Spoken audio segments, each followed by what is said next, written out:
안녕하세요. 김동섭입니다. 10월 12일 아침 시작하도록 하겠습니다.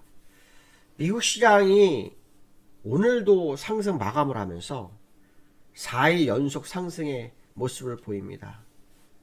요즘 시장에서 이스라엘 하마스 문제가 시장이 대두됐지만 미국 시장은 의미를 부여하지 않는 그런 모습이 있었고요. 미국은 금리 인상에 대한 부분이 어떻게 될 건가, 그거에 관전 포인트가 계속 있는 상황이라 이렇게 보시면 되는데요. 생산자 물가지수가 발표가 있었습니다.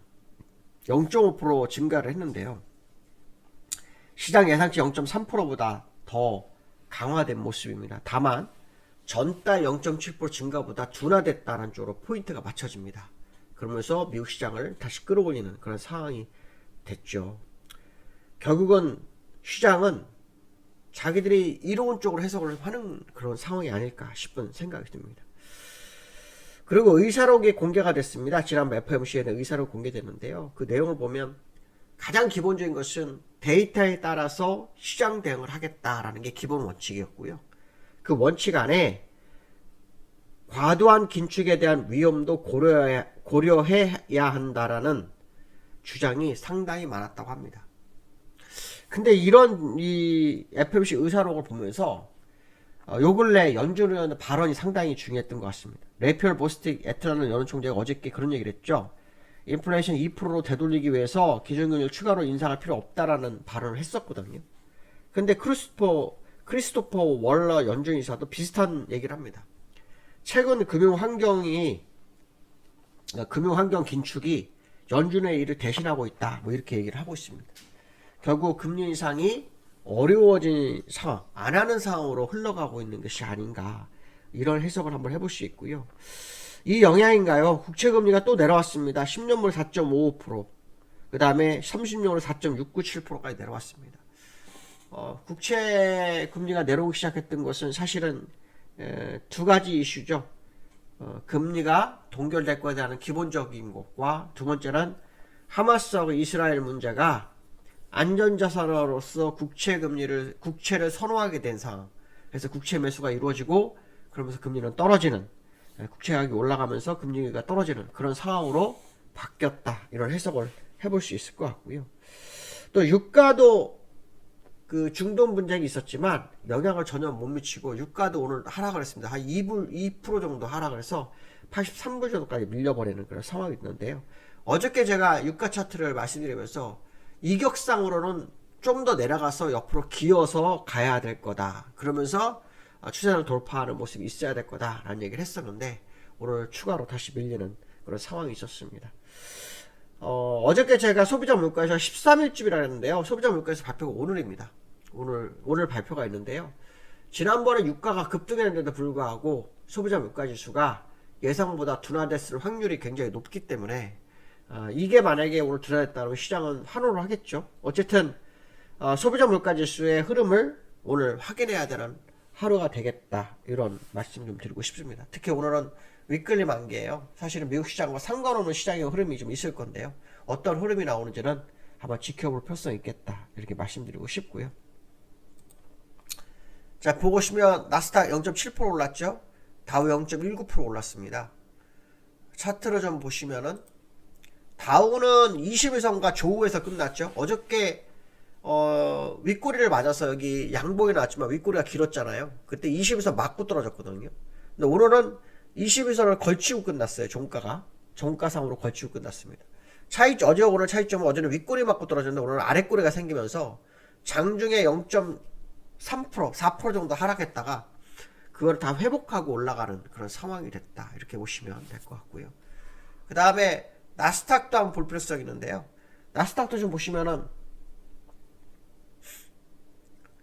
어제 윗꼬리가 있었죠. 어저께 장중한 때 1.3%가 올랐었는데 종가는 0.58% 상승이었거든요. 오늘은 그 윗꼬리를 다 메워주면서 91선까지 조우하고 종가상으로 조우하는 그런 모습이 연출되었습니다. 일단 나스닥이나 다우가 추가적 상승을 할 수 있는 기술적인 모습이 나오기 시작했고, 일목균형표상으로도 상승 이격은 여전히 유효한 상태거든요. 그래서 이 상태라고 한다면 추가적 상승을 한번 기대해 볼 만한 자리가 되나보다 싶은 생각이 드는 차트다, 이렇게 말씀 좀 드리고 싶고요. 그 다음에 어저께 국내장 상승은 2%였죠. 사실 요 근래에 글로벌 시장과 좀 다른 흐름이 보였던 국내장이었는데 어저께 2% 코스피가 상승을 해서 2400 턱걸이 하고 있던 국내장이 2450대로 올라섰습니다. 그리고 상승에는 가장 중요했던 게 삼성전자 2차 전지였는데요. 삼성전자가 시장을 주도했습니다.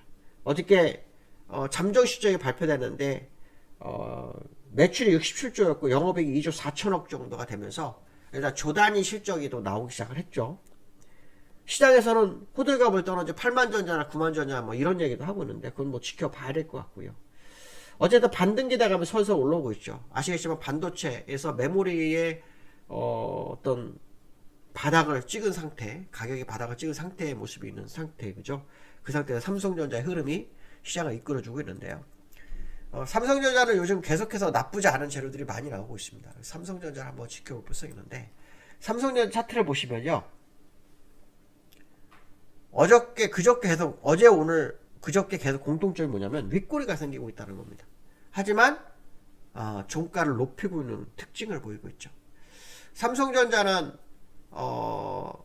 국내 시장에서 아직 비중이 큽니다. 삼성전자 가자로 주가가 많이 갈 수가 없는데요. 요 근처에서 외국인의 매수가 실패했고 기관의 매수 실패했지만 지금은 다시 누군가 받쳐주고 있는데요. 수급을 보시면은 그게 외국인과 동시 순매수를 하고 있습니다. 어저께 외국인이 현물을 매도했지만 삼성전자만은 매수를 했고요. 기관이 이틀 연속으로 300만대 물량을 사주면서 시장을 이끌어주는 모습입니다. 결국 기관은 여기서 매수했던 걸 매도했다가 다시 걷어들이고 있는 상황으로 보여지고 있고 외국인도 다시 방향선의 가능성이 연출되는 상황이 아닌가 이런 해석을 해봐야 될 것 같습니다.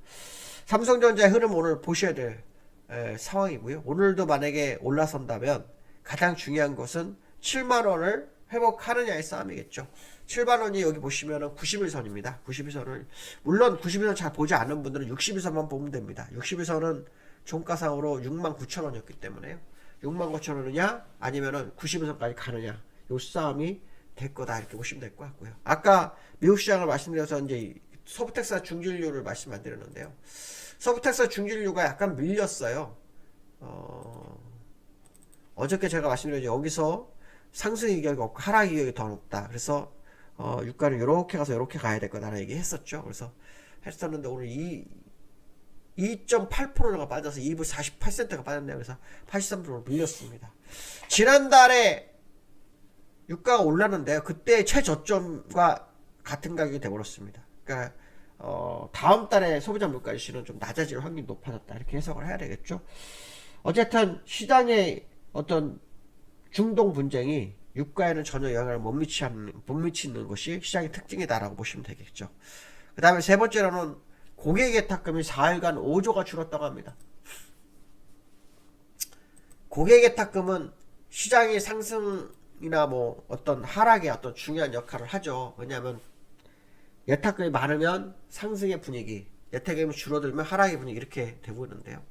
고객예탁금이 좀 많이 줄었다는 뉴스가 나오는데 약 5조 정도가 줄었다고 합니다. 그것도 사흘 만에. 이유를 보니까요. 무서워서 주식을 못하겠다. 뭐 이런 얘기가 많이 있습니다.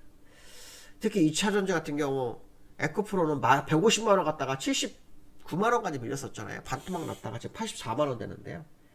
따라트 붙었던 개미들은 거의 다 손실나서 끝난 거죠. 그러니까 이거는 두려워서 물량을 던질 수밖에 없는 상황이었다 이렇게 보시면 되는데요. 항상 시장은요 이렇게 물량이 나오면 오히려 주가를 끌어올리는 경우도 상당히 있습니다. 어떤 모습이 나오는지는 좀 지켜봐야 되겠죠. 코스피 같은 경우에는 4일 동안 음봉을 여기서 만들었죠. 일각에서는 미수나 스탁론 물량을 끄집어내는 작업을 했다 뭐 이런 얘기도 있는데요. 어쨌든 그 후로 양봉이 섰기 때문에 오늘 추가로 양봉을 세우는지 봐야 되겠죠. 중요한 것은 뭐냐면 미국은 22선을 다 넘어가서 60일선까지 왔는데 우리나라는 지금 20일선도 못 갔다는 겁니다. 그러니까 이 차이가 생기는데 우리나라는 이게 왜냐면 만기가 있어서 만기권에서의 움직임을 조절하다 보니까 이렇게 나타나고 있는 현상인데요. 결국은 키높이는 갖춰지지 않을까 이런 해석을 해봐야 될 것 같습니다. 오늘 여기까지 하겠습니다. 감사합니다.